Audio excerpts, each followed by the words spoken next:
Mentre van pujant aquí el David Pere Martínez Zuró i el Josep Maria Faricle, m'agradaria passar la paraula com a intervenció sorpresa a una persona que està preparant una obra de teatre. Era la intervenció sorpresa que pot estar en risc pel mal temps que anem, però que sí que havíem comentat.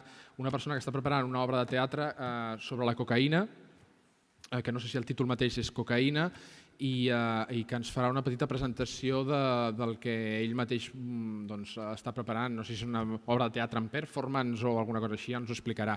No sé si tenim un micro, puja, Josep Maria. No sé si tenim un micro per passar-li aquí, sisplau.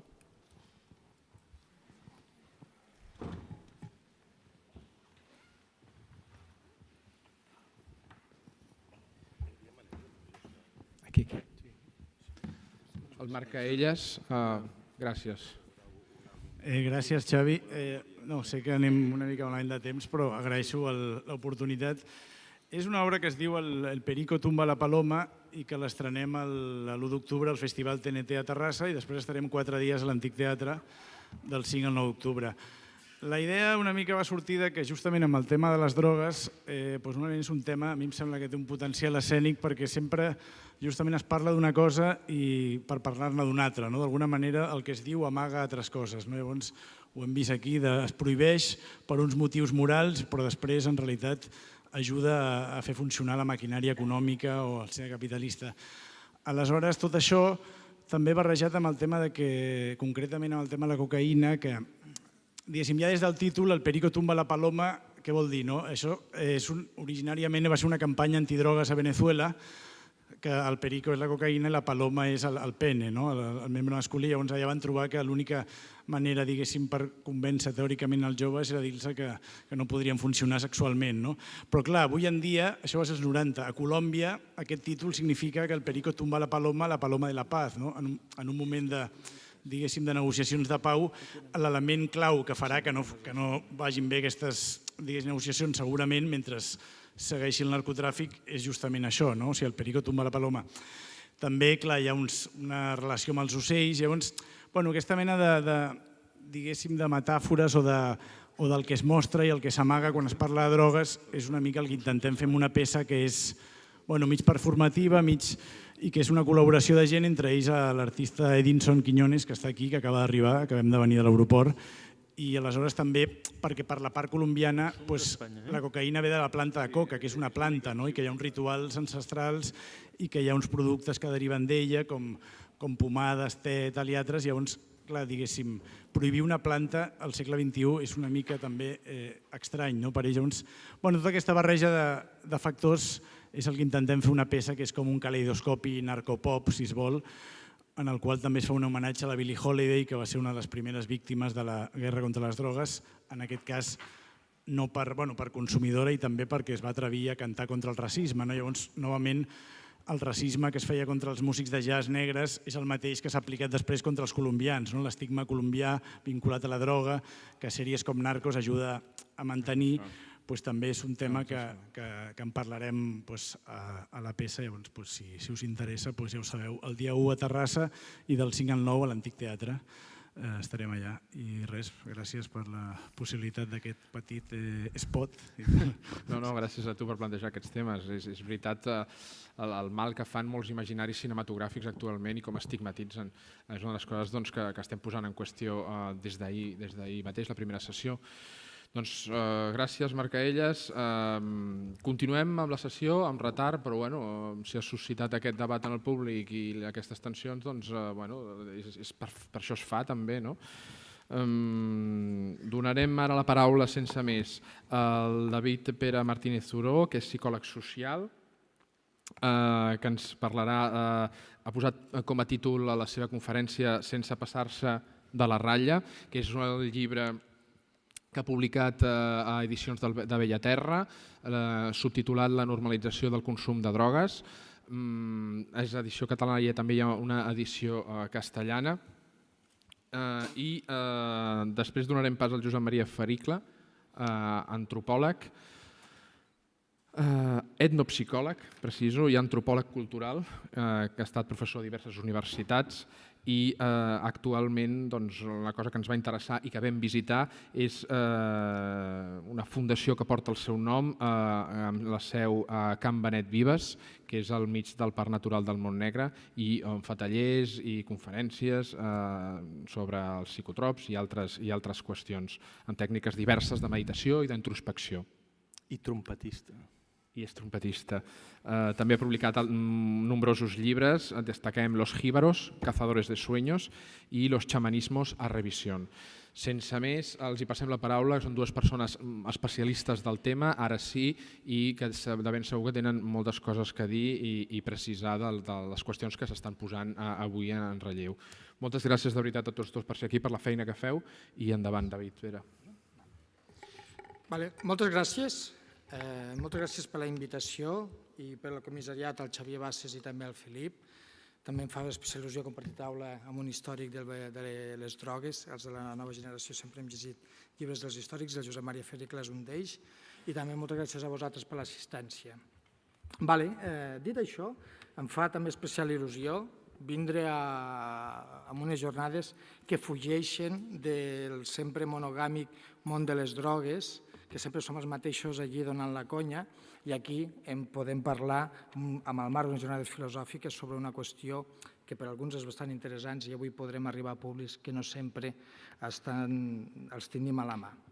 Dit això, a veure, la presentació de la meva jornada, de la meva xerrada, vull presentar l'eix central serà la normalització del consum de drogues que viu les societats occidentals, per entendre'ls. Centraré el cas amb el nostre context, el context català o l'estat espanyol, o també en certa mesura el context europeu seria totalment extrapolable. Però no vull deixar passar, per entendre aquesta normalització, no podem ometre el prohibicionisme i la gènesi del prohibicionisme. I al final intentaré donar-li una volta de com poder sortir amb aquest atzucac que representa les polítiques prohibicionistes, com la normalització ens pot ajudar. Dit això, vull destacar, primer de tot, un element que a vegades es passa despistat o sí que molts de nosaltres ho tenen present, però no podem ometre que les drogues han acompanyat a la humanitat des de la nit dels temps. Sens dubte que és una línia, un camp de coneixement molt extens, el consum de drogues amb les societats tradicionals, però sempre la quasi totalitat, no totes, però la gran totalitat de cultures ancestrals han utilitzat les substàncies psicoactives amb diferents finalitats, màgiques, litúrgiques, estàtiques, pal·liatives, autocognitives i també festives. I això el prohibicionisme ho va desterrar, però s'ha de tindre present. I un segon element que no podem ometre, i amb el qual ho retornarem al món de la normalització, és que aquests usos estaven totalment regulats per un entramat sociocultural. És a dir, hi havia unes pràctiques amb les quals les normes, ni que si fossin informals, marcaven quins eren els usos adequats i quins eren els usos inadequats. Per exemple, el que impedia que hi haguessin consums desviats i consums marginals, perquè sempre aquests usos estaven integrats. D'acord? No obstant això, abans de l'arribada del prohibicionisme, crec que hem de destacar que ja havia intentat haver-hi mesures de control o pràctiques que volien governar a les persones que utilitzaven drogues. Especialment en trobem dos elements que són conquistadors de prohibir les persones. En trobaríem bastants, però trobaríem diferents exemples. Crec que el primer que hem de destacar és l'element religiós. Diferents religions han considerat l'ebrietat, és a dir, l'estat alterat o l'estat expandit de consciència, com una amenaça per a la religió i el poder dominal. Les construeixen com a plagues d'impuresa i requereixen d'una extirpació mediàtica. És a dir, una mirada moral sobre les pràctiques personals. Això és clau. Trobaríem molts exemples. Un dels més clàssics en el nostre context és la persecució de tots els usos de les datures, els al·lucinògens, a través de la Inquisició, que se'ls acusava de pràctiques i acabaven a la foguera, com aquí ho podem veure. El tabac també és molt curiós com es va perseguir quan va arribar el pobre home que el va portar el Rodrigo de Jerez l'any 1443, la primera expedició de Colom a les Amèriques, el va portar, va fumar pel seu poble, que era Jerez, i el van ficar 10 anys a la presó, que al sortir tothom ja fumava, però la Santa Inquisició era així.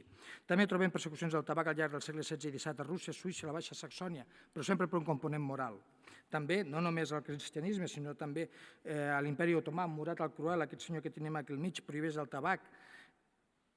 Es calcula que va matar 25.000 persones en qüestió de 15 anys. A Pèrsia ficaven plom a la gola a les persones que els utilitzaven i també la dinastia Ming també castigava amb pena de mort durant el segle XVI i XVII l'ús de tabac. L'alcohol, ni que per la cultura cristiana hagi sigut la sang de Crist, ja el 1736 es produeix al Regne Unit la Gin Act, un impost sobre l'alcohol, en conseqüència perquè l'ebrietat dels pobres molestava els rics, impulsada per l'Església quaquera i metodista, que va possibilitar, com no, el contraban, la destil·lació il·legal i els usos totalment problemàtics. La gènesi del prohibicionista, amb aquesta qüestió de regular la vida de les persones, crec que el podem situar el 1650 amb el Codi de Connecticut, que fica fora de la llei l'embriaguesa i la ganduleria i que impedeix vendre el tabac i també vi a partir de certes quantitats. És a Connecticut, l'any 1789, on neix la Societat per la Templança. Important, la Societat per la Templança, que serà la mare del prohibicionisme. Però no només abans del prohibicionisme hi havia hagut uns interessos religiosos i d'ordre moral per controlar la vida de les persones, també hi ha hagut uns interessos econòmics. David Cartwright, a la seva història de les drogues, considera que a partir de l'època moderna la compravenda de tabac, alcohol, sucres, cacau i altres substàncies que venien d'Amèrica representen la formació, que tenen un pes molt important a la formació del món modern. S'ha ficat d'exemple les guerres de l'opi. Les guerres de l'opi tenen totalment una qüestió comercial per controlar l'ús de les substàncies. També el cafè va tindre una qüestió comercial perquè els comercials venecians volien controlar-ho. I un exemple més clar, l'imperi Inca regulava l'ús només a les èlits per una qüestió totalment econòmica que impedia que els pobres prenguin. Bé, dit això, hi ha un moment que apareix el prohibicionisme, que òbviament que la gènesi la trobem per la Lliga de la Templança. Més enllà dels fets històrics, crec que hem de destacar aquesta mirada moral cap a l'ús que feien les persones. Hem de tindre present que, tot i que, en certa mesura, el prohibicionisme actual és deudor de tot el que va passar als Estats Units, com veurem, no només així, el prohibicionisme emergeix per una qüestió del moment de la construcció de la nació americana i va ser impulsada pels guaix, els blancs anglosaxons i protestants, amb una mirada molt puritana de la realitat social, amb el qual molt calvinistes, en què el treball ens farà lliures. Tots aquests eren els que aglutinaven el poder i fou fàcil orquestar un discurs de la perillositat entorn de les drogues, perquè aquests, els guaix, posseïen uns mitjans de producció, el control i també el poder, i com no els hi va servir per controlar els usos de les minories, l'opi amb els xinesos, la fulla de coca amb els mexicans i altres caribenys, el cànnabis mexicans i també caribenys, i l'alcohol, ni que amb els irlandesos, que tot i ser cristians eren catòlics i no protestants. Per tant, va tenir aquesta jugada de controlar les minories. Trobem diferents tractats, en 1914 la llei Harrison, la llei Volstead, també coneguda com la llei Seca, de 1920 fins a 1933, la Marijuana Tax Act, però crec que aquest senyor,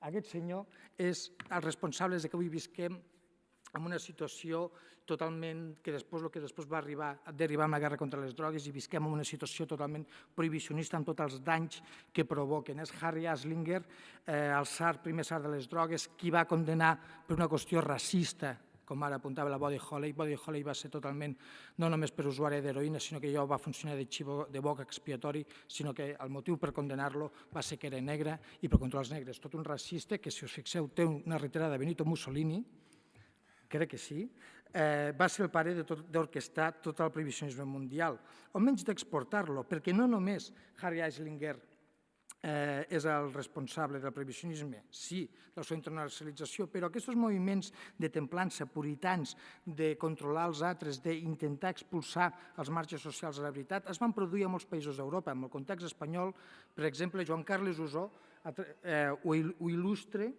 com diferents campanyes de premsa impulsades per persones benestants, metges i gent de bona moral, a través de campanyes, per exemple, campanyes mediàtiques, la Germinal el 1915, el Deluvi el 1917 i les províncies el 1921, van intentar, les dues primeres, el 15 i el 17, van potenciar la implementació de les primeres mesures de venda d'opi i derivats opiàcids amb acord al Tractat de l'Haia que Espanya va firmar el 1918. I trobem processos similars a tota Europa, de que mirades morals, mirades interessades, és a dir, empresaris de la moral van intentar apoderar-se de l'usos de les substàncies per controlar les minories, per controlar les persones que a ells els molestava, carteristes, rateros, gent dels music halls, artistes, gent de la nit, gent que òbviament que no anava a missa el diumenge i per tant els molestaven i havien de buscar alguna manera. Però clar, els motius eren morals, però sota aquesta moralitat s'amagava totalment, els van camuflar per una qüestió de salut.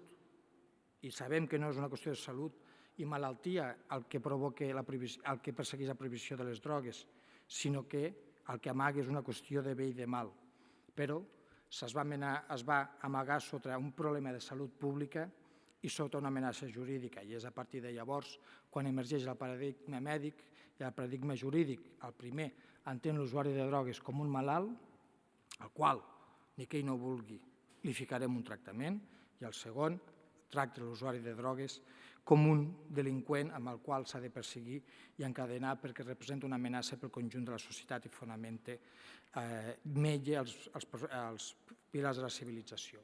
És curiós com amb aquest prohibicionisme original és central al concepte de protecció, protegir la persona, protegir la comunitat, quan realment el que va servir va ser per castigar. És aquí quan aquest prohibicionisme comença a produir les seves primeres imatges del consumidor deteriorat, estigmatitzat, criminal, un consumidor amb el qual, com insisteixo, s'ha de protegir i també ens hem de protegir d'ell, però aquí, insisteixo, aquí s'intentava perseguir a les minories. S'entenia les drogues com a corruptores de la racionalitat i productores de cossos grotescos, que per tant el prohibicionisme fou una nova forma de controlar, de dominació, sota noves formes, però era una vella forma. Per tant, en conseqüència, per entendre el prohibicionisme, l'hem d'entendre com una religió en una societat secular, és una religió, perquè dona de sentit del món de les drogues, ni que sigui corruptores de la racionalitat i que sigui productores de coses grotescos, perquè i amb aquesta religió trobem fanàtics radicals del prohibicionista i persones més escèptiques que acaben desterrant.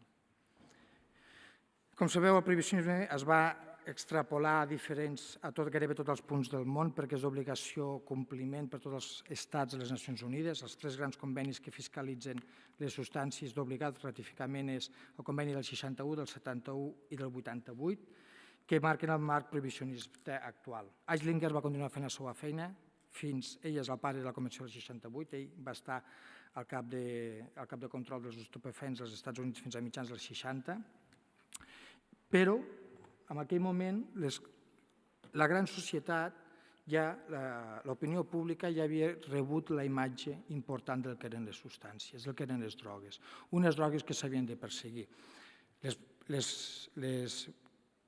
El cànnabis va ser una de les substàncies que es va perseguir, l'heroïna, tots els derivats opiàcids i també la cocaïna. I després amb aquesta llista s'hi han anat afegint totes aquelles que no eren del bon veure dels empresaris morals. Als anys 60 emergeix tota la contracultura, els nascuts durant la Segona Guerra Mundial i els anys posteriors, que fa emergir una nova realitat del consum de drogues. I en aquest moment, clar, la crisi del cànnabis i l'LSD es comencen a difondre entre joves progres, universitaris de classe mitja i alta. Consumir denotava una posició antifranquista i desprogressistes i inevitablement, amb el nostre context, el context espanyol, un estil de vida allunyat de les normes i els valors del nacionalcatolicisme. Sens dubte que alguns d'aquests consums funcionaven d'estratègia d'evasió d'una societat eminentment repressiva. Sens dubte, ja teníem una imatge del consumidor, que les autoritats i l'opinió pública entenien els consumidors com els desviats, excèntrics, desafectes al règim, que havien de controlar-se tant per la seva relació amb les drogues, però molt especialment per la seva activitat política, és a dir, controlar les minories. El prohibicionisme ja implementat a l'estat espanyol ens va servir perfectament per controlar aquestes minories contestatàries. Però bé, sens dubte que es va reforçar la llei a partir amb la creació de la Brigada Especial d'Estupefaents l'any 67, la fiscalització de la mescalina, la LSD i la psilocibina. Es va promulgar la llei de perillositat social i es va reformar el Codi Penal l'any 73. És a dir, la relació entre els joves contraculturals o polititzats i les drogues va provocar una histèria antidrogues, especialment intensa l'any 69 i 70, i en conseqüència tot el que provocà va ser una criminalització dels moviments contraculturals. González Durro ho il·lustra gràficament. El que la ideologia dominant li interessava era ressaltar irracionalment la maldat de la droga, falsejant o ignorant les dades que el realitat l'oferia. El dictat social era estigmatitzar la droga com el dimoni, corruptor de la joventut, pel qual s'havia de perseguir tenaçment. Així també calia castigar sense contemplacions els suposats drogadictes, perquè servís d'escarment. Així la policia els detenia, en freqüents batudes els jutges els condenaven. Aquí trobem, durant els anys 60 i 70, el que és una gènesi d'uns consums en certa mesura polititzats, però hi ha un punt d'inflexió que és, tal com cau el règim, un canvi de model social, un canvi, una Espanya pseudodemocràtica que mira cap al futur propulsada cap a la modernitat a partir de l'any 92, que intenta relacionar-se a nivell internacional amb totes les potències i ser una d'aquestes. Tot això, durant els anys 80, provoca una sèrie de desajustos estructurals bastant severs, com per exemple l'arribada, un dels ajustos seria la reconversió industrial, una crisi endèmica, un atur bastant elevat, tot a través d'una indústria ja vella que intentava donar resposta econòmica en uns escenaris que no podien ser. Aquí us he ficat quines eren les imatges de les notícies dels anys 80. Als anys 80, òbviament que tenim aquest escenari general, però el que provocà és un procés de dualització social, amb el qual, si l'heroïna als anys 70 havia sigut aconseguit per gent que la comprava a través d'expedicions a Tailàndia o a Amsterdam, a partir dels 80 també hi va haver una major oferta i es va popularitzar amb persones que van trobar difícil crear una identitat, i l'heroïna els va donar una identitat a través de tot el que seria el món dels consums compulsius d'heroïna. Veiem quina és la imatge que es crea, la droga, una maldita y seductora esclavitud. La droga se sienta en la escuela, la mayoría de portadores del SIDA contraerán la enfermedad y morirán. El patriarca denuncia por dos exmiembros campanyes de la FAT. Totalment no. Aquesta és la imatge que es genera. I a l'estat espanyol, i òbviament sempre que el prohibicionisme ho ha utilitzat, a vegades que les drogues les intenten expulsar als marges socials, i així ho han fet, però s'ometeix que les drogues, i en aquest cas l'heroïna, va tindre una gran funció social, la funció de boc expiatori. Com que a l'estat espanyol, al cabo del franquisme, es van quedar, òbviament, els poderosos, sense poder-li penjar els morts els comunistes i els francomaçones, òbviament que les drogues va funcionar molt bé per penjar-li tot el mort de l'atur, la desigualtat social, l'atur estructural i tots els joves que estaven enganxats a l'heroïna va funcionar perfectament. És a dir, que una manera de responsabilitzar les autoritats o tot el que s'havia intentat gestar a través de la droga. Per tant, és en aquest moment quan emergeix, i jo sí que proposaré una definició de la droga més en clau sociocultural, que emergeix la droga, però en singular i majúscula. Una droga que és un monstre, que ens interessa que com menys definit estigui, és una categoria moral i simbòlica, i com menys definit estigui, més interessant és, perquè es converteix en un monstre que degrada la joventut i corrosiona totes les societats benestants. Droga que condensa totes les substàncies i tots els tipus de consum. Una imatge de droga que es caracteritza per un consumidor tipus, el yonqui, una droga que condensa totes les substàncies, l'heroïna, i una ecografia i una imatge de les drogues, pals, robatoris, cuelgues, addiccions, agulles, tractaments, sobredosis, mono, això condensa el món de l'heroïna i això és el que fa que les polítiques actuals de drogues siguin deudores d'aquell escenari, no només en el context espanyol molt especialment, però també en molts altres aspectes. D'acord? És en aquest moment quan es produeix la satanització dels consums de drogues i crea ja la imatge que ha sigut fins ara deudora. Un aspecte simbòlic és que l'Estratègia Nacional 2009-2016 del Pla Nacional sobre Drogues incorpora 36 vegades la paraula problemes. No incorpora cap vegada la paraula plaer o vocables similars. És a dir, que en aquest moment es genera la droga com a corruptora de la racionalitat, com a satanitzadora i com a arreifica com a veritable i cert que les drogues són problemàtiques. Tot aquest escenari va canviant progressivament a finals dels 80, principis dels 90, no només per les drogues, que s'incorporen noves drogues al llevant, l'èxtasis i els derivats amfetamínics, que ja eren ben presents, l'èxtasis no, però les amfetamines i la cocaïna ja eren presents al llarg dels anys 80, i això provoca una emergència, un producte de la societat de consum que es va implementant al llarg d'aquesta època, la irrupció del que anomenem la normalització. Podem entendre la normalització com un marcador de canvi respecte als consums compulsius d'heroïna, però l'hem d'entendre com un procés sociohistòric caracteritzat per un augment de la tolerància cap a certs consums que ha provocat l'assentament sociocultural, és a dir, més tolerància, es construeixen unes normes de comunitat de les substàncies i que permet que determinats usos fins al moment estigmatitzats. Sobretot, el més important, la normalització permet la percepció social d'altres drogues i foragit el monstre de la droga. Crec que és clau per entendre la normalització diferents factors que els expliquen. Clar, i aquesta normalització s'articula amb el que anomeno el discurs de la normalització. El discurs de la normalització supera la mirada dicotòmica, el prohibicionisme genera una dicotomia entre el bé i el mal, l'abstenció i l'addicció. Supera aquesta mirada dicotòmica i anarquista, alarmista al prohibicionisme, entén els consums de drogues a partir de l'avaluació dels riscos associats, no només del rebuig visceral, sinó que el discurs de normalització permet avaluar quins són els consums sensats i quins són els consums problemàtics. Una anàlisi que realitza a partir dels tipus de substància, context, temps, freqüència, intensitat i finalitat del consum, grupalitat i conseqüències obtingudes, és a dir, una mirada molt més rica, és a dir, una mirada més entrucada socioculturalment, una mirada lliure de càrrega moral, i això permet acceptar, és a dir, normalitzar els consums en què prevalen els efectes positius i desestimar els problemàtics. Per tant, s'allibera de la càrrega moral i permet generar nous significats associats al consum de drogues.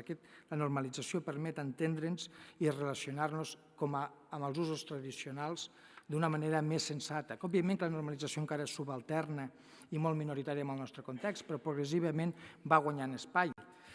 Vull destacar diferents elements que expliquen la normalització. Primer, aquests dos, el descens de l'alarma és clau, es provoca durant tots aquests anys, als anys 90, tal com remeteix als problemes derivats de l'heroïna, les injeccions i aquesta iconografia yonqui, es produeix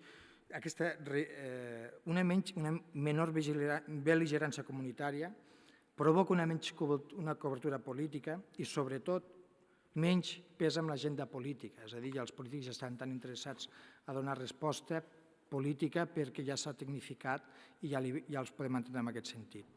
Unes dades, si l'any 85 el problema de la droga era la 5a posició dels problemes socials de l'estat espanyol, al juny del 88 va pujar fins a la segona posició, representant el 49%, l'últim maig del 2015 no representava ni el 0,1%. En canvi, aquestes dades que el maig del 2015 era el 0,1% és a les persones li pregunten quines considera que són els problemes de les drogues i només el 0,1% reconeix la droga. En canvi, si se'ls va preguntar sobre si les drogues són un problema, com va fer la FAT el seu estudi del 2014, i la pregunta és, ¿usted considera que les drogues és un problema? Doncs el 64,5% considera que és un problema greu o molt greu a Espanya. És a dir, Espanya és un problema greu o molt greu. Però si ho porten al seu barri, només el 41% ho considera problemàtic. És a dir, que també hi ha un biaix de la droga en general, però el meu barri no, el meu barri que és d'això no ho és tant. Per tant, aquí veiem una influència del prohibicionisme a la imatge i a la percepció que té la gent de les drogues. Veient que l'alarma s'estava baixant, òbviament que el prohibicionisme i els agents prohibicionistes no s'han quedat de mans creuades, i menys als mitjans de comunicació. Ja en el seu moment, ja com han dit aquella imatge d'estroi de la ruta del Bacalao, es va produir una imatge del monstre a partir de les pastilles de la mort, però veiem com això ha sigut recurrent. Per exemple, una de les últimes alarmes que s'ha intentat donar ha sigut la droga caníbal, el xabú, el cocodril, i una de les notícies recurrents i que més agrada a la premsa més sensacionalista és assenyalar el retorn continu de l'heroïna. És a dir, que el que interessa és generar alarma perquè molts professionals, i hi ha diferents interessos creuats que viuen de la droga, i si no hi ha alarma no hi haurà diners. Un altre aspecte que explica la normalització és l'augment de les prevalències. És molt interessant perquè com més gent hagi tingut contacte amb les substàncies, més gent podrà dominar el discurs de la normalització, més gent podrà superar la mirada dicotòmica del prohibicionisme. Per exemple, amb el cànnabis, l'any 95 només el 14,5% dels espanyols havia consumit cànnabis alguna vegada a la vida, l'any 2013 més del doble, el 30%. És a dir, que aquestes persones tenen un bagatge que permet superar aquesta mirada dicotòmica. L'èxtasi del 2% al 4,3%, al doble. Cocaïna en pols, el 3,4%, el 10,2%, és a dir, el 10% de la població espanyola alguna vegada a la vida ha pres cocaïna. No tots, òbviament, que superen aquesta mirada dicotòmica, però sí que molts d'ells agafen el discurs de la normalització i permeten entendre substàncies d'una altra manera. D'acord? Un altre aspecte que és definitori per a la normalització, les conseqüències menys problemàtiques. Les conseqüències menys problemàtiques genera sobretot menys demandes de tractament i provoca una tensió a les mirades prohibicionistes que és, si tenim més consumidors que augmenten les prevalències, per què tenim més demandes de tractament? Doncs perquè la gran majoria de consumidors dominaven les substàncies i no generaven problemes. D'acord? Un altre element important també va ser que la normalització provoca la invisibilització dels consumidors. Per una part, es marginalitzen els més problemàtics, però els més normalitzats no denoten ningú tipus d'identificació que digui que són consumidors. Però la mirada prohibicionista el que ha fet ha sigut alarmar contínuament i dir que qualsevol, com que no els identifiquem, qualsevol pot ser la víctima de les drogues. Un altre element important per a la normalització és la major accessibilitat. Si el prohibicionisme havia treballat per intentar treure dels baixos fons als heroïnòmens i als consumidors de drogues, encara que els havia potenciat, la normalització ha fet que es venguin substàncies a diferents llocs i, el més important, que la gent no es tingui de relacionar amb aquestes qüestions en mons subculturals, que també ha sigut important. La desvinculació subcultural ha fet que les drogues passessin dels marges socials a la corrent principal. Tothom, sense importar ideologia, el lloc de residència, classe social, religió o altres aspectes socials, poden passar a consumir-les. El més important de tot és una despolitització dels consums. Si als anys 70 estava vinculat políticament, la normalització fa que no tingui aquest component polític. I un element important és la transició a l'adultesa. Cada vegada més pares i mares s'estan incorporant cada vegada més joves consumidors s'estan incorporant al rol de pares i mares, que el que fa és que tinguin una mirada que superi aquest prohibicionisme i puguin educar els seus fills d'una manera més sensata.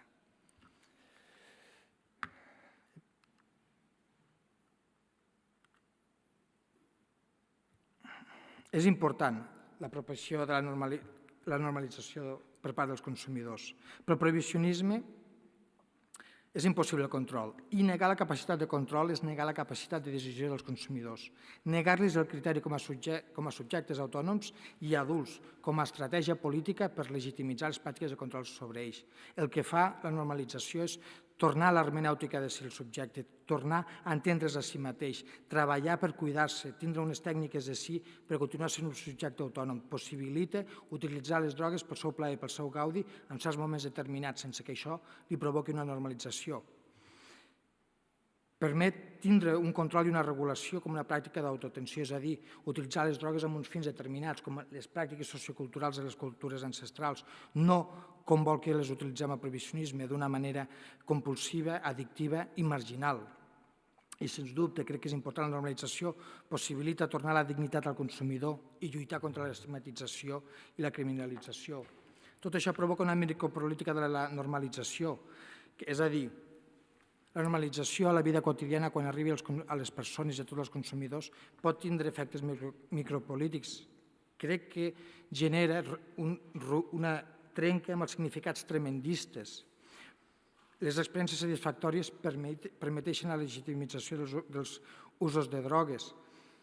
Hi ha un element que crec molt important, els consumidors transformadors com a subjectes polítics, és a dir, les persones que a través de la seva influència minoritària, a través de parlar amb els seus amics i companys, permeten mostrar que hi ha usos de drogues sensats i desvinculats de la imatge dominant que encara colonitza l'imaginari col·lectiu.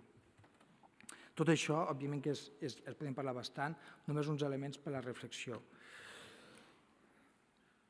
És claríssim, els danys del prohibicionisme, només per il·lustrar al final, són tremendos. Només voldria esmentar, ja que ahir va sortir recurrentment al rentat de capitals, HCCB l'any 2012 se va intervenir per realitzar transaccions des de Mèxic amb un valor de 670.000 milions de dòlars procedents del narcotràfic. La multa total va ascendir a 1.900 milions, però es desestimà prendre cap acció penal contra els executius d'HCBC, perquè l'escala dels actius subsidiaris i inversions del banc implicaria que el sistema financer mundial podria desestabilitzar-se. En poques paraules, el banc era massa gran per ser processat judicialment.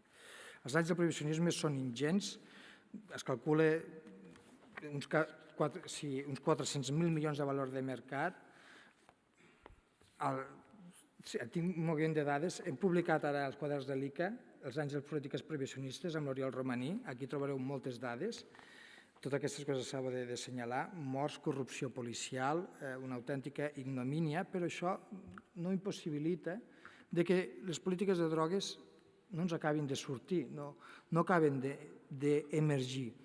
Clar, després de gairebé 100 anys de prohibicionisme, 50 anys de prohibicionisme reglat, hi ha tota una colonització a l'imaginari col·lectiu i tots els executius polítics que generen moltes resistències a les noves formes de regular. Veiem que els dos objectius del prohibicionisme eren evitar el consum de drogues i evitar el tràfic. No s'han aconseguit, tot el contrari, han augmentat contínuament. I ara sí que ens trobem amb el que diria Gramsci, aquest període d'interregne, que el vell no acaba de morir i el nou no acaba de néixer. Ja ens trobem amb aquest punt que veiem que certs estats estan començant a legalitzar, però d'una manera molt tènue, que tampoc Uruguai fa dies que diu que legalitzarà el cannabis però encara no l'acaba de vendre.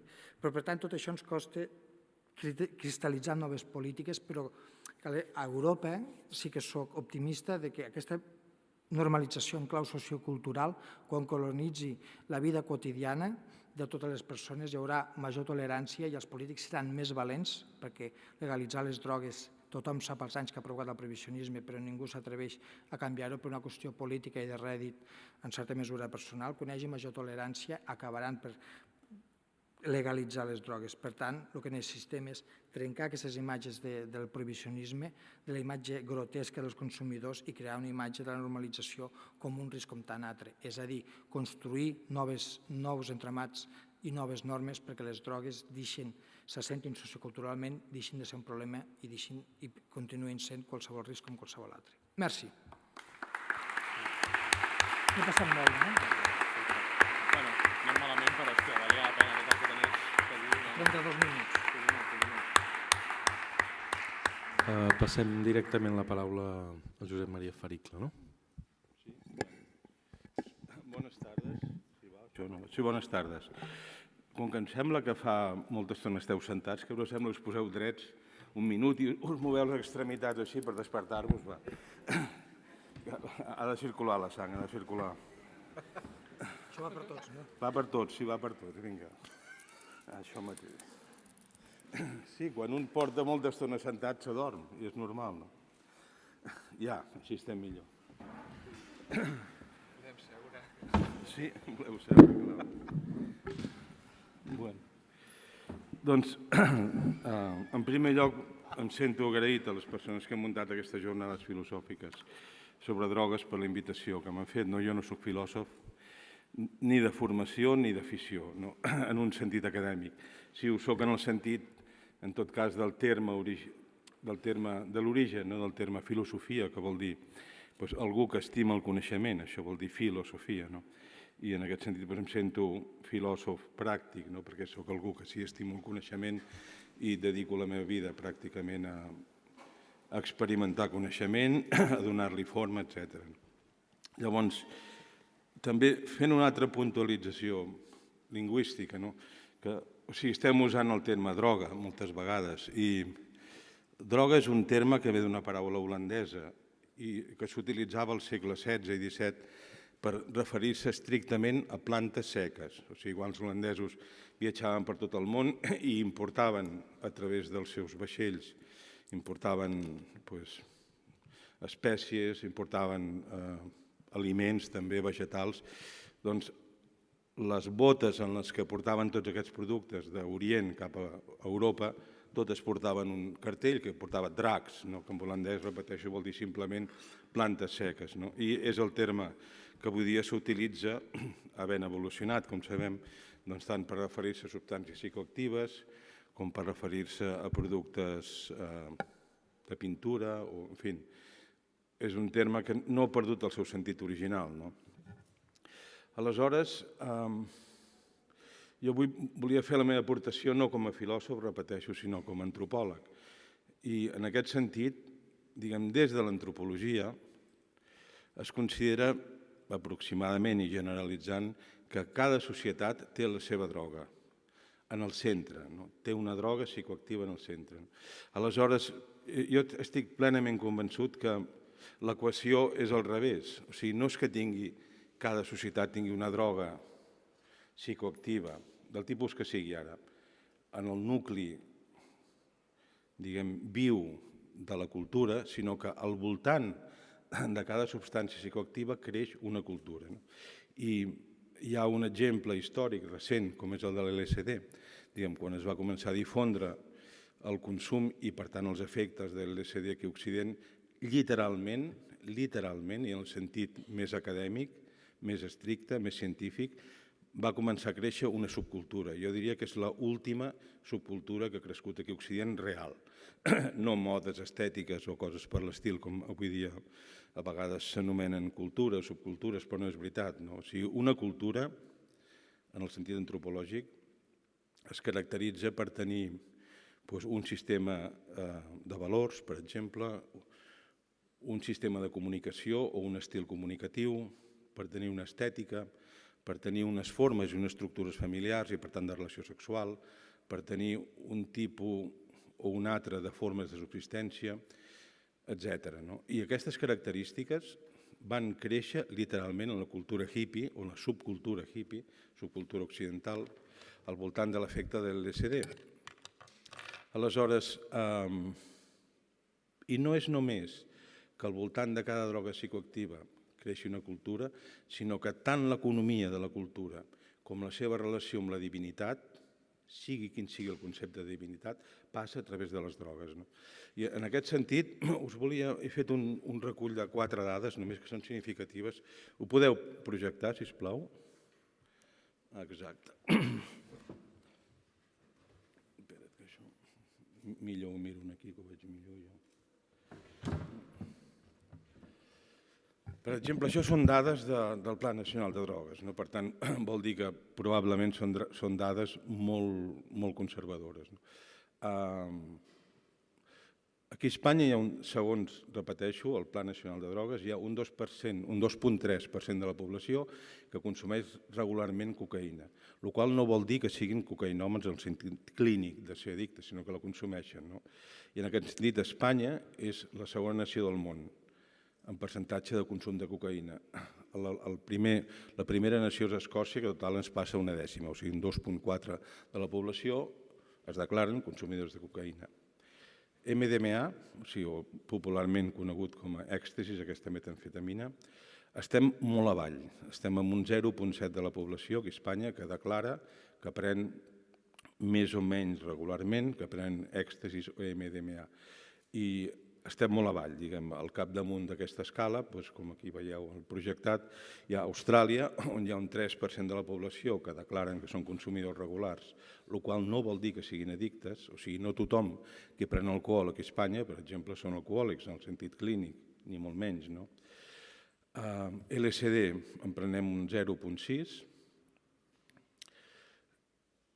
hipnosedants, que en terme genèric, o sigui, que inclou calmants, inclou somnífers, inclou ansiolítics, hi ha més d'un 12% de la població que en pren regularment. Antidepressius, el 40% de la població n'ha pres l'últim any. I alcohol, entre el 35%, diguem, són les dades més recents que he trobat. Ja sé que és un fragment de població molt reduït, entre 15 i 29 anys són els joves, que el 35% s'han emborratxat l'últim mes. No vol dir que prenguin alcohol regularment, sinó que s'han emborratxat l'últim mes. I en aquest sentit, aquestes 6 xifres de consum de substàncies psicoactives són molt significatives, perquè des del punt de vista antropològic, repeteixo, es pot afirmar que les drogues que pren cada societat són representatives de la pròpia societat, o sigui, de la manera de viure, de la seva idiosincràsia, de l'estil cognitiu, etc. Llavors, és molt obvi que les drogues més consumides a Espanya i també a Catalunya són els antidepressius, o sigui, repeteixo, 40% n'han pres l'últim any i no una sola càpsula o un sol comprimit, sinó vol dir que n'han pres regularment. Llavors, diguéssim que de la mateixa manera que MDMA és una droga que tècnicament en diem empatògena, o sigui que genera empatia, genera benestar entre les persones. Jo, en broma, a l'MDMA o èxtasis li dic la droga de l'ui perdona, perquè és una droga que genera molta amabilitat i molt amor. I a les discoteques, on es pren alcohol, i els que aneu a discoteques ho sabeu millor que jo, a les discoteques on es pren alcohol, si un s'hi fixa, la gent va a la barra com toros, no? Un altre cubata, un altre gin tònic, una altra cervesa, i es peguen cops de colze per estirar el vas. A les discoteques on es pren MDMA, la gent s'acosta a la barra per demanar una aigua, generalment, i si dona un cop al algú, ui, perdona. Però per això, en broma, en dic la droga de l'ui perdona, no? Bé, això pel que fa, diguéssim, a característiques, molt a grans trets, naturalment, i no vull entrar en minúcies tècniques i percentatges sociològics perquè no és el moment. Diguéssim que el que més es pren, per tant, a la nostra societat i que en aquest sentit és significatiu són antidepressius i alcohol. I en aquest sentit també l'alcohol, fent un parèntesi, hi ha hagut un canvi tristament significatiu de l'estil de consum. O sigui, no he volgut buscar més dades, repeteixo, però fa 15 anys, o fins fa una dècada aproximadament, a Espanya i a Catalunya, naturalment, es prenia alcohol d'una forma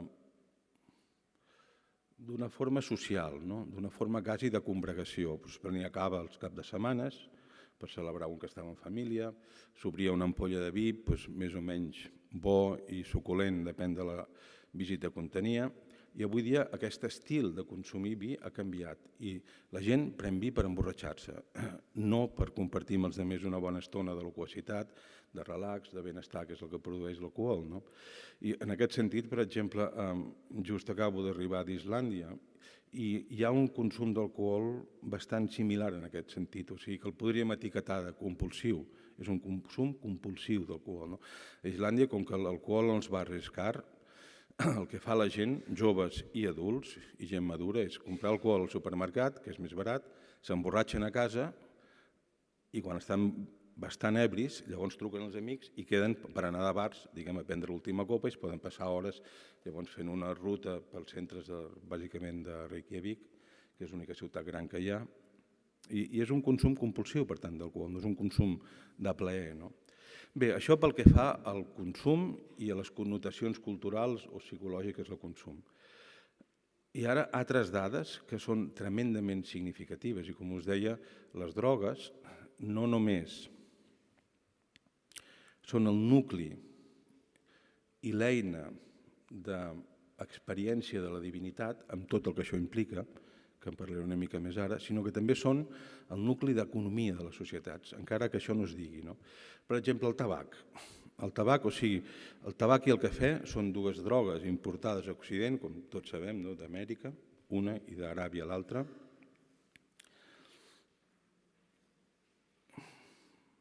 I són dues drogues estimulants. O sigui, si d'avui dimarts a demà dimecres es tallés en sec la distribució de cafè a Occident, us asseguro que Occident s'ensorrava. O sigui, perquè és tan descomunal el consum d'aquest estimulant que la societat s'aguanta gràcies al cafè, diguem, l'acció de la societat, la feina, els laborals. Llavors, i aquí a Espanya encara som consumidors raonables. Als Estats Units, pràcticament a totes les empreses, oficines, fàbriques, el consum de cafè és gratuït. O sigui, hi ha una màquina cafetera i tothom va a prendre cafè i es prenen litres de cafè setmanals, les persones, com estimulant per estar constantment crispats i, per tant, productius.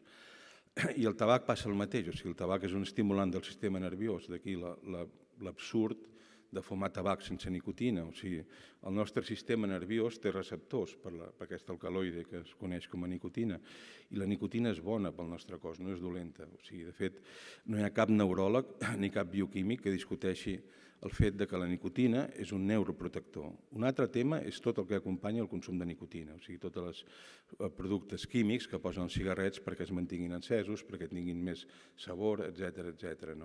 Però en si mateixa la nicotina no té cap problema, ni és addictiva tampoc, i és un estimulant nerviós. Aleshores, per exemple, el tabac, per això abans us he comentat molt de passada, ja entraré en detall, que les drogues no només són el nucli espiritual de les societats i, per tant, estètic i creatiu, sinó que també són el nucli econòmic. Per exemple, el tabac, com us dic, el 80%, aquí a Espanya, tot això són dades referides a Espanya, el 80% del preu del tabac és només d'impostos. És a dir, hi ha 18% d'IVA que paga el tabac, més 62% d'impostos especials.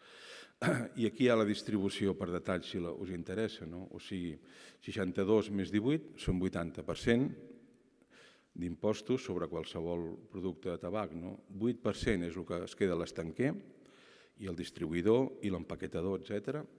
El 2% el fabricant, i aquí a Espanya, per exemple, a Extremadura es produeix molt tabac i els fabricants de tabac els paguen 2 euros el quilo de fulla seca de tabac.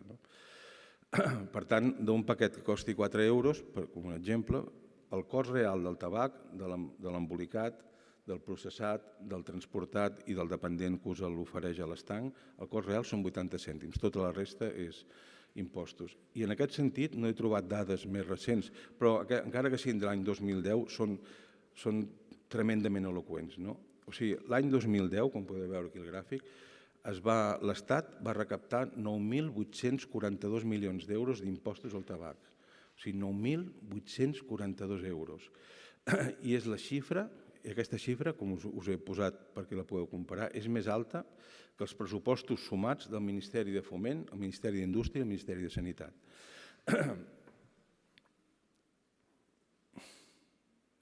Aleshores, d'on ha sortit, per exemple, en el cas del tabac, tot aquest increment descomunal d'impostos que es queda a l'Estat? Doncs tot això va sorgir als Estats Units quan es va observar que hi havia una certa relació entre el càncer de pulmó i les morts per càncer de pulmó i el consum de tabac. Aleshores, l'Estat va començar a carregar d'impostos el tabac i aquests impostos els donava a cada un dels estats a la federació pel servei hospitalari que havia de tractar la gent que fumava.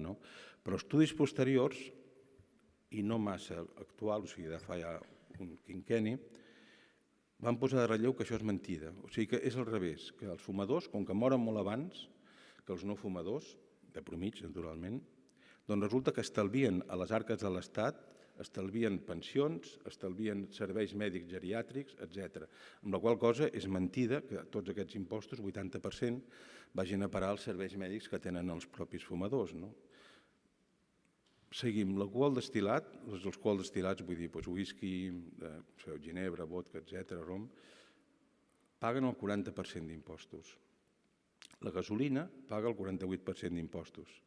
I aquest tipus d'impostos es diuen impostos inelàstics, que és molt interessant, perquè l'Estat, i qualsevol estudiós que s'hi dediqui, l'Estat sap que pugi el que pugi el preu del tabac, el preu de l'alcohol destil·lat i el preu de la benzina, el consum no baixa. Per això es diuen impostos de demanda inelàstica. És a dir, és igual que pugin mig euro més per paquet de tabac. Se segueix comprant exactament la mateixa quantitat de tabac. Amb la qual cosa vull dir que entre el tabac, els alcohols i la benzina, que ho he posat aquí per comparar-ho, pràcticament l'Estat es finança. A Colòmbia, per exemple, jo vaig estar de professor uns anys a la Universitat de Caldes, a Manizales, i tota la zona de Caldes, que és la zona cafetalera de Colòmbia, que està als Andes, un lloc molt maco, amb un clima molt agradable de viure, i és el lloc on es produeix més ron de Colòmbia, es produeix el ron Viejo de Caldes, que és com un emblema de tot Colòmbia. Doncs ja fa dècades que l'Estat va decidir que dels impostos del ron es pagarien les universitats que hi ha a Manizales, que hi ha 4 universitats. I les universitats es mantenen dels impostos que paga la gent al comprar ron, sigui la gent local o sigui el rom exportat, diguem, a altres llocs de Colòmbia o fora. I pel que fa a la cocaïna, doncs hi ha un cas que és també il·lustratiu en aquest sentit que les drogues paguen l'Estat. Potser haureu sentit parlar de Pablo Escobar, que va ser el narcotraficant més popular que hi ha hagut. Aleshores, s'estima,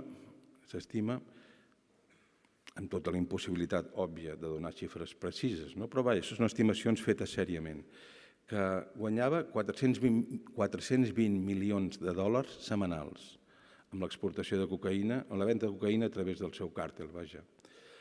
Va estar durant 7 o 8 anys entre els 50 homes més rics de la Terra i les llistes Forbes l'incloïen, el Pablo Escobar, com un dels homes multimilionaris de la Terra. L'any 1998 o 99, ara no recordo amb precisió, van encarregar del govern colombià, van encarregar un estudi, ens el van encarregar un sociòleg colombià de la Universitat de Caldes i a mi ens van encarregar un estudi per averiguar fins allà on es pogués com es distribuïa el diner recaptat pel tràfic de cocaïna. Ens hem quedat astorats. Repeteixo que són resultats aproximats perquè no hi ha manera de tenir xifres exactes. Però resulta que arrel d'aquell estudi vam concloure que només el 7% dels diners que mou la cocaïna es quedava dintre de Colòmbia, només el 7%. O sigui, el 93% sortia fora de Colòmbia. I amb aquest 7% n'hi havia prou com perquè hi hagués un Pablo Escobar que quan el van detenir i el van amenaçar d'exportar-lo als Estats Units, perquè els Estats Units el reclamava, ell, Pablo Escobar, es va oferir a pagar tot el deute extern de Colòmbia a canvi que el deixessin en pau. Tot el deute extern de Colòmbia amb la seva fortuna i amb això no es quedava a zero ni havia de demanar hipoteques bancàries, només amb els seus diners privats que havia tret de la cocaïna. I no és l'únic narcotraficant, ni era l'únic narcotraficant fa 18 anys quan va fer aquest estudi. Per això us vull dir que si només amb el 7% aproximat dels diners que generava la cocaïna n'hi havia perquè un sol dels traficants, certament el més potent, però un sol, n'hi havia i n'hi ha d'altres, pogués pagar tot el deute extern del país, la pregunta que salta de seguida és, bueno, si és una fortuna tan descomunal, o sigui, 420 milions setmanals d'ingressos, 420 milions, són milers de milions de dòlars a l'any, del 7% d'un dels narcotraficants que es quedava en aquest 7%. I a més d'aquest 7%, o sigui de la part que li corresponia a Pablo Escobar, doncs naturalment hi havia el que quedava per ell, però també per tots els seus com se'n diu d'això, els seus empleats, diguéssim, no em surt la paraula ara, tots els suborns que havia de pagar la policia, l'exèrcit, els polítics, o sigui, llavors, clar, la primera pregunta que un es planteja és on està l'altre 93%, que deu ser una fortuna amb tants zeros que és difícil d'imaginar. On es queda tot aquest diner? On va parar? Doncs on va parar? Els bancs, simplement. O sigui, aquest 93% restant que sortia de Colòmbia es quedava als Estats Units i a Europa. Però així com el Pablo Escobar amagava els seus diners a sota les rajoles i a coves, que de fet el seu fill explicava com més o menys el 10% de la seva fortuna se l'havien menjat les rates, literalment. O sigui, ell es gastava $2.500 al mes amb gomes elàstiques per fer feixos de bitllets. Literalment, o sigui, et sembla una cosa de l'edat mitjana, però és així. Com que no podia anar als bancs a ingressar aquests diners perquè l'haguessin enxampat, feia feixos i els anava amagant per coves, de subterranis, edificis sencers que tenia plens d'humitat, i el 10% de la seva fortuna, repeteixo, es calcula que se li van menjar les rates o va ser destruïda per la humitat, vull dir, bitllets que es podrien. Aleshores, l'altre 93%, repeteixo, va parar als bancs. Vull dir, una cosa de la qual no se n'ha parlat mai. I els banquers, òbviament, amb aquests diners sortits del narcotràfic, no ho posaven a sota una rajola, com feia el Pablo Escobar. Ho inverteixen, o sigui, les inversions dels bancs, amb les coses que inverteixen els bancs, des d'armament, en béns públics també, en deixar préstecs, per exemple, perquè les persones puguin muntar els seus negocis o comprar els seus pisos, en part surt del narcotràfic. Bé, doncs fins aquí només aquestes xifres que són il·lustratives del pes que té l'economia de les drogues al nostre món, que és un pes en absolut lateral, és un pes central, tant de les drogues legals com de les drogues il·legals. I en aquest sentit, a mi, com a científic, m'és indiferent parlar de les drogues legals o il·legals perquè és una cosa completament anecdòtic, històricament puntual i geogràficament també limitat. Vull dir, drogues que aquí estan prohibides, com és la cannabis, per exemple, a tot el món àrab fa segles que és la seva forma de relaxar-se, i altres drogues que aquí estan legals i són el nucli de la nostra cultura, com és l'alcohol, un terç de la humanitat ho tenen interdit, vull dir, no en poden prendre. Per això us dic que des d'aquest punt de vista mai m'ha interessat massa entrar en detallets de si ara s'afluixa o s'apreta la prohibició, perquè també tinc el ple convenciment que la prohibició és una cosa que s'ha acabat ja. Vull dir que sí, és veritat, vull dir que hi ha una prohibició encara de tot el món occidental, però com que no té cap sentit i va ser recolzada en part perquè hi haguessin aquests negocis, perquè repeteixo que les drogues generen negoci, les que són legals en forma d'ansiolítics i en forma de neurolèptics, i els que són il·legals en forma de cocaïna. I el tabac ara que l'hem assimilat. Aleshores, i per no allargar-me, fent una revisió ràpida a diferents models culturals grans que hi ha en la humanitat, un observa que en el nucli de cada una d'aquestes cultures, com us dic, hi ha una droga psicoactiva. Per exemple, la nostra és l'alcohol, òbviament, la nostra, vull dir, del cristianisme, no només d'Occident. No és casualitat que la substància sagrada pels cristians, la que es transmuta simbòlicament amb la sang de Crist a cada missa, sigui una substància embriagant com és l'alcohol, el vi de missa, i no que sigui l'aigua del riu Tigris o l'Eufrates que estaven al paradís, existeixen aquests rius, no són mites.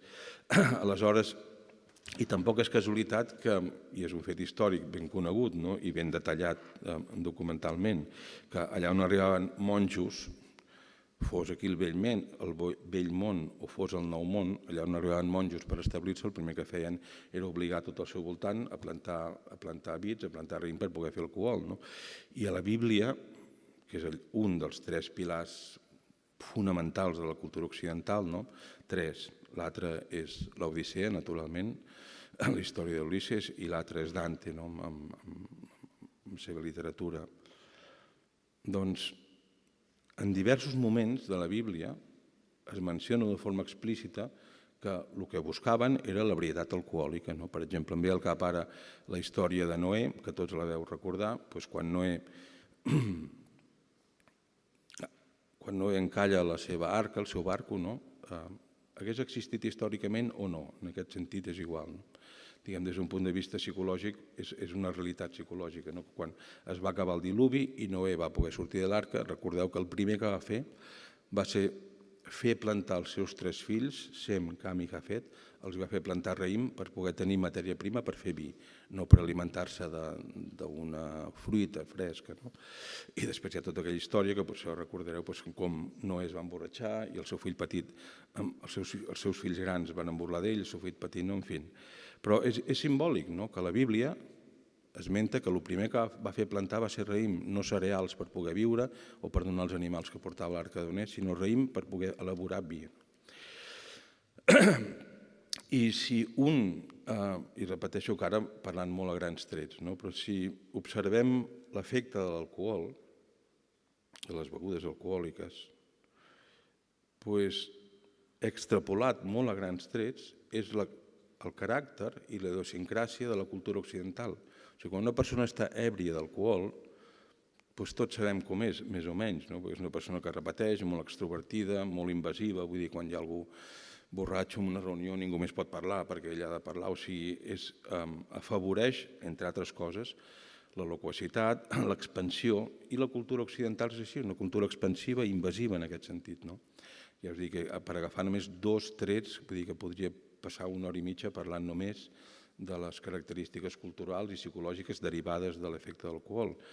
En canvi, si mirem el món ara, per exemple, que han tingut la cannabis sempre, com a sempre, vull dir, des de temps prehistòrics pràcticament, Orient i fins a mitjà Orient, no només el proper Orient, doncs han tingut la cannabis com la seva droga, el caràcter àrab té molt a veure amb l'efecte de la cannabis, vull dir, allò com diuen els àrabs, seu i espera veure passar el cadàver del teu enemic, no t'hi enfrentis, o com faria un cristià ebri d'alcohol, sinó seu i que és l'efecte que produeix la cannabis, seure i espera que passi el teu enemic i ja veuràs com passa el seu cadàver. Aquí a Catalunya, per exemple, durant segles vam tenir l'amanita muscària com la droga psicoactiva nuclear de la nostra cultura. Probablement des de l'època grega o fenícia, és a dir, deu fer més de 2.000, 2.500 anys. I ha durat fins ara encara. L'amanita muscària és un bolet vermell amb volves blanques a sobre que a la tardor creix, no tot arreu, creix en alguns llocs d'Europa, entre ells aquí a Catalunya i a Galícia, també als països nòrdics, i a tot arreu on creix l'amanita muscària s'ha pres de forma tradicional, com a embriagant, i la cultura dels pobles que habiten aquests territoris està totalment tenyida dels efectes de l'amanita muscària. En català, i sense anar més lluny, tenim des de la dita o la frase feta d'estar tocat pel bolet, per referir-se a algú que es comporta de forma anòmala, però no en el sentit pejoratiu que avui dia tindria dir algú que està drogat, sinó tots els que som catalans de cultura mare, sabem que està tocat del bolet vol dir algú que es comporta anòmalament, però d'una forma amable, simpàtica, acceptada per la societat. Doncs des d'aquesta expressió fins a tots els follets i els martinets i els noms que tots tenen aquest aspecte de l'amanita muscària, la barba i el cos blanc, que és com és aquest bolet, i la barretina o el capell vermell.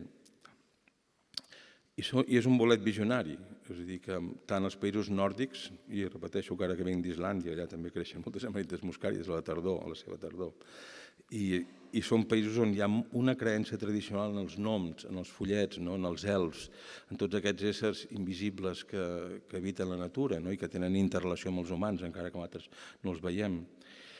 Per exemple, a Centreamèrica sí, tradicionalment s'ha pres la psilocibina, o sigui, els bolets psilocíbics i l'Staphylococcus cubensis, i l'efecte visionari d'aquests bolets és el que dona sentit al xamanisme mil·lenari d'aquesta zona de la Terra. I una mica més avall trobem els huicholes que prenen peiot, i tota l'estètica huichol, tota la moral huichol, tota la cosmovisió huichol té a veure amb els efectes visionaris del peiot. I ja per acabar, doncs,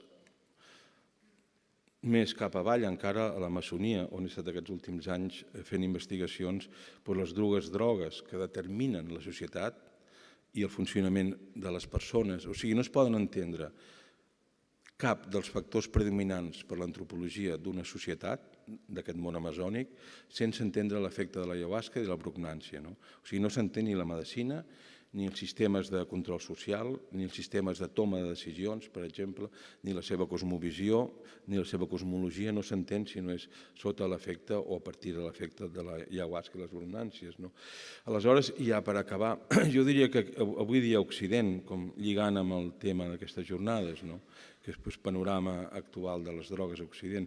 I abans us he comentat que jo tinc el ple convenciment que la prohibició acabarà diluint-se per si mateixa, perquè no té massa sentit, ja no és negoci tampoc. Jo diria més aviat el problema que ara tenen els governs, com a mínim el govern espanyol, i ho sé de bona tinta, és que no saben què fer amb tots els cossos policials que viuen del control de drogues. Hi ha milers de persones que viuen d'això, policies, farmacòlegs que treballen als laboratoris, policia secreta, en fi, i no saben què fer amb tots aquests funcionaris, que són milers que viuen, diguem, de la prohibició de la droga.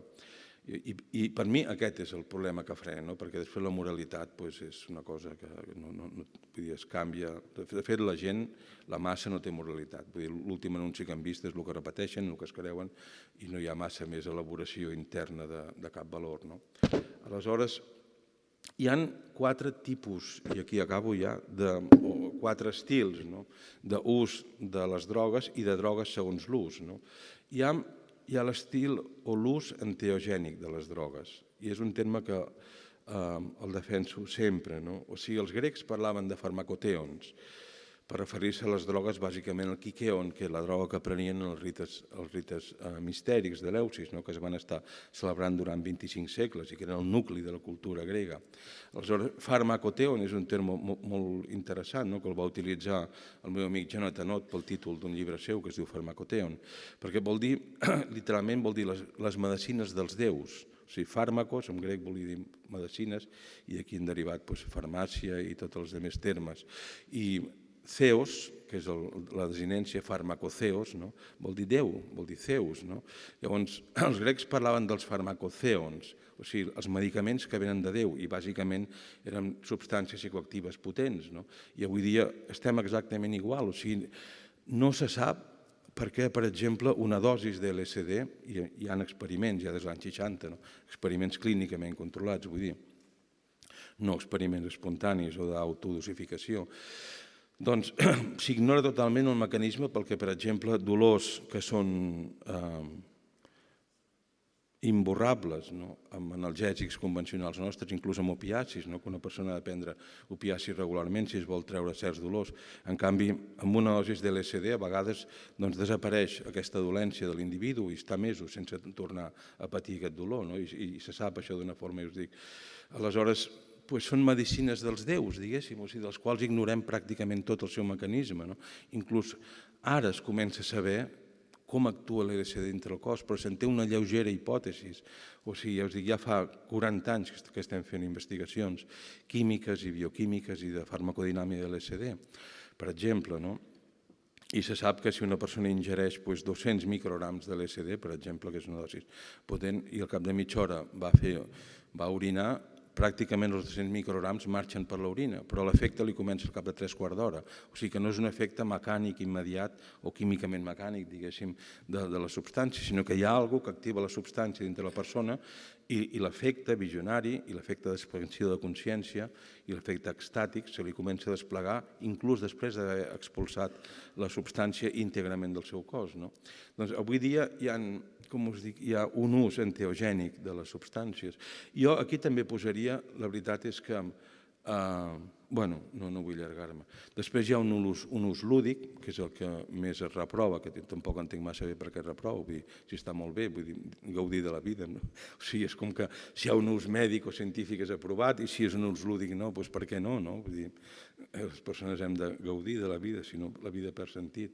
Després hi ha un ús de les drogues en el sentit mèdic convencional, o sigui, de la nostra medicina al·lopàtica, vull dir, que són pràcticament les drogues que venen a les farmàcies, però no només.